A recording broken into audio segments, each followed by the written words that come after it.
নমস্কার বন্ধুরা, বৃষ্টি রান্নাঘরে আপনাদেরকে স্বাগত। কাছে দূরে যে যেখান থেকে এই ভিডিওটি দেখছেন, আশা করি সবাই ভালো আছেন, সুস্থ আছেন। একটু অন্যরকম রেসিপি, একটু সকালবেলার ব্রেকফাস্টটা একটু হালকা যদি করতে চান, অথবা যাদের খুব খিদে পায় তারা সারাদিন এটা তৈরি করে নিলেন, একটু অন্যভাবে খেয়ে দেখুন। বেশ মজাদার এই রেসিপিটা। তো এত সুন্দর রেসিপিটা আমি কিভাবে তৈরি করলাম চলুন একবার আমি আপনাদের সাথে শেয়ার করি। তার জন্য সবার প্রথমে আমি যেটা নিয়েছি সেটা হচ্ছে কাবলি ছোলা। কাবলি ছোলাটাকে আগের দিন রাত্রেবেলা ভিজিয়ে রেখেছিলাম, সেটাকে নুন হলুদ দিয়ে আমি একটুখানি সেদ্ধ করে নিয়েছি। সঙ্গে আমি কয়েকটা আলুও দিয়ে দিলাম, কাঁচা আলু।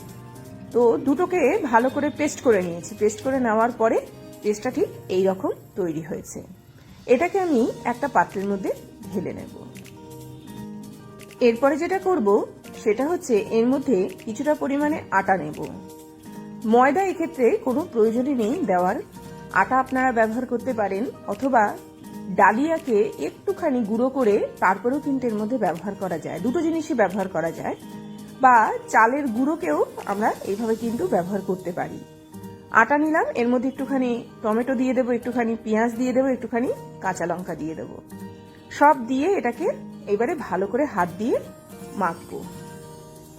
কাঁচা লঙ্কাটা যে যে অনুপাতে খেতে ভালোবাসেন সে সেই অনুপাতে এখানে ব্যবহার করবেন। তবে একটু ঝাল হলে এই ধরনের রেসিপিগুলো ভালো লাগে খেতে। তো এরকম ভাবে আটাটাকে খুব ভালো করে মেখে নিচ্ছি। মেখে নিয়ে এটার মধ্যে কোনো রকম প্রথম অবস্থায় জল দেওয়ার প্রয়োজন নেই।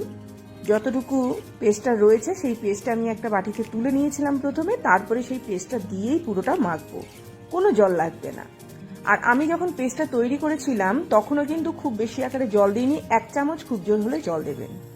একটা রসুনকে আমি এরকম ভাবে জাস্ট গ্রেট করে এর মধ্যে অ্যাড করছি। এই কাঁচা আটার মধ্যে যদি একটুখানি রসুনের গন্ধ আসে তবে সেটা বেশি ভালো লাগবে খেতে। গন্ধটা খুব সুন্দর আসে। একটু মশলা দেওয়ার পালা, একটু নুন দিলাম, একটু হলুদ দিলাম আমি এর মধ্যে, সামান্য একটুখানি জিরের গুঁড়ো, সামান্য একটুখানি এখানে আমচুর পাউডার, চাট মশলা, যে কোনো জিনিস আপনারা ব্যবহার করতে পারেন। একটুখানি গোলমরিচের গুঁড়ো ব্যবহার করতে পারেন, একটুখানি ধনের গুঁড়ো এর মধ্যে অ্যাড করতে পারেন। তো এরকম ভাবে মশলাটা যে যেরকম ভাবে দিতে চান, একটু ধনে পাতা এর মধ্যে অ্যাড করতে পারেন, যে যে গন্ধটা চান। কেউ হিঙের গন্ধ দিতে পারেন, তো রসুনের সঙ্গে হিঙের গন্ধটাও ভালো লাগে, সেই ক্ষেত্রে সামান্য একটুখানি কালো জিরে এর মধ্যে অ্যাড করে নেবেন, দেখবেন খুব সুন্দর লাগবে খেতে। তো এরকম ভাবে একটা মন্ড তৈরি হলো। তো এইরকম মন্ডটা তৈরি করে নেওয়ার পরে এইবারে যেটা করব এর মধ্যে একটুখানি আমি তিল অ্যাড করব, একটুখানি সুজি অ্যাড করব। তিলটা এই কারণে অ্যাড করছি, তিলটা একে তো মুখরোচক লাগবে, তার মধ্যে তিলের তেল শরীরের জন্যও ভালো।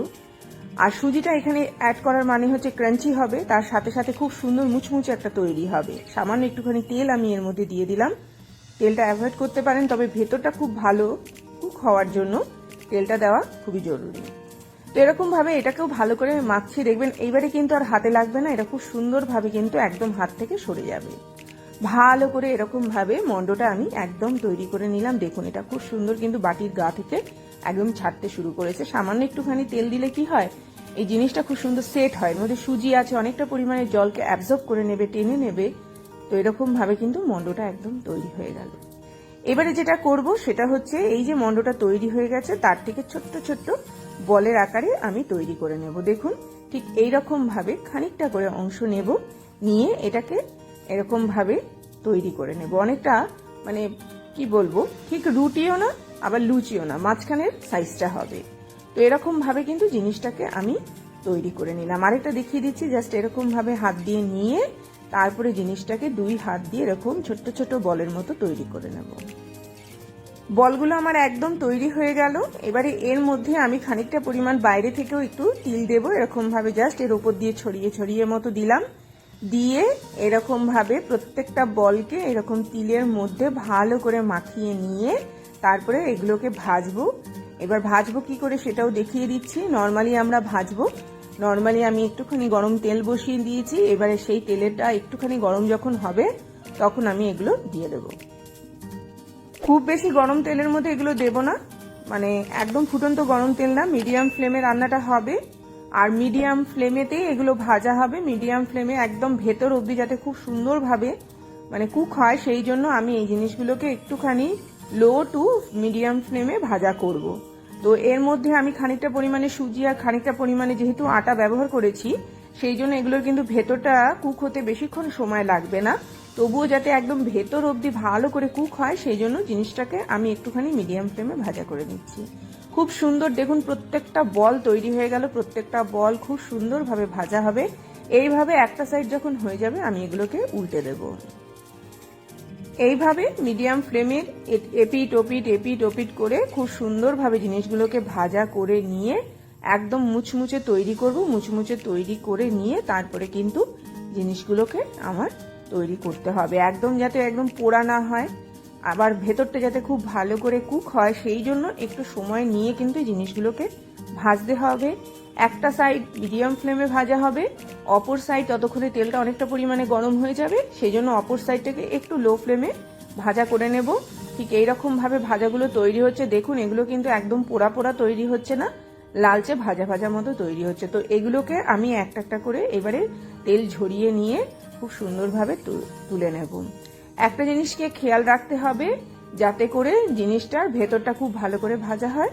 আরেকটা জিনিস খেয়াল রাখতে হবে যে ভাজা হওয়ার জন্য সেটাকে মিডিয়াম টু লো ফ্লেমে রাখতে হবে।